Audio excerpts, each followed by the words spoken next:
Assalamualaikum warahmatullahi wabarakatuh. Osapo, kali ini saya sedang berada di Lembah Napu.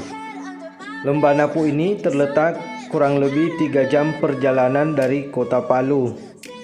Tempat ini merupakan salah satu tempat favorit saya karena keindahannya.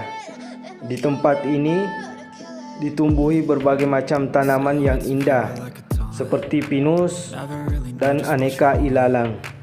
Di tempat ini pula ada situs megalitikum, yaitu lesung yang sudah berumur ribuan tahun.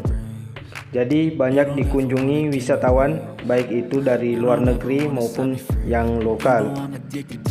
Dan kabar gembiranya, ketika berkunjung ke tempat ini, saya baru tahu sekitar beberapa kilometer dari tempat ini ternyata dihuni oleh suku Bugis.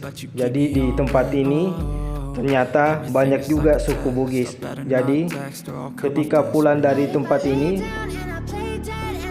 singgah makan dan penjualnya ternyata orang Bugis. Jadi masih sempat mengobrol dalam bahasa Bugis. Oke Sapo, jadi sekian dulu perjalanan Taugi.